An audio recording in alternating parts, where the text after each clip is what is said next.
In this video, I'm going to show you how to use Samsung as GPS. If you have your Samsung phone right with you and you want to use it as GPS, here are the steps you need to do. All you need to do is just turn on this particular feature before you open the map apps on your Samsung phone. So, go to your Samsung phone settings. While on the settings, scroll down and click on location. Once you tap location, make sure location is turned on. So, turn on this. Alternatively, when this location is turned off, just swipe down your Samsung phone notification just like this and then tap on location. Make sure the location option is turned on. With the location function turned on your Samsung phone, it is very easy for you to use it as GPS. And once that is done, open the Maps app on your Samsung phone. Once it is open, wait for it to load, then click on this GPS icon.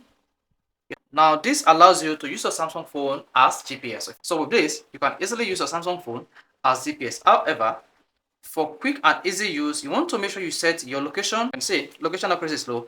You may be able to improve location accuracy by connecting to Wi-Fi network or turning on mobile data. So with your Samsung phone connected to Wi-Fi or mobile data turned on, you'll be able to increase your location accuracy. So that's all you need to do to use your Samsung phone as GPS. If you found this very interesting, you want to hit the button, don't forget to subscribe to our YouTube channel for more quality videos just like this.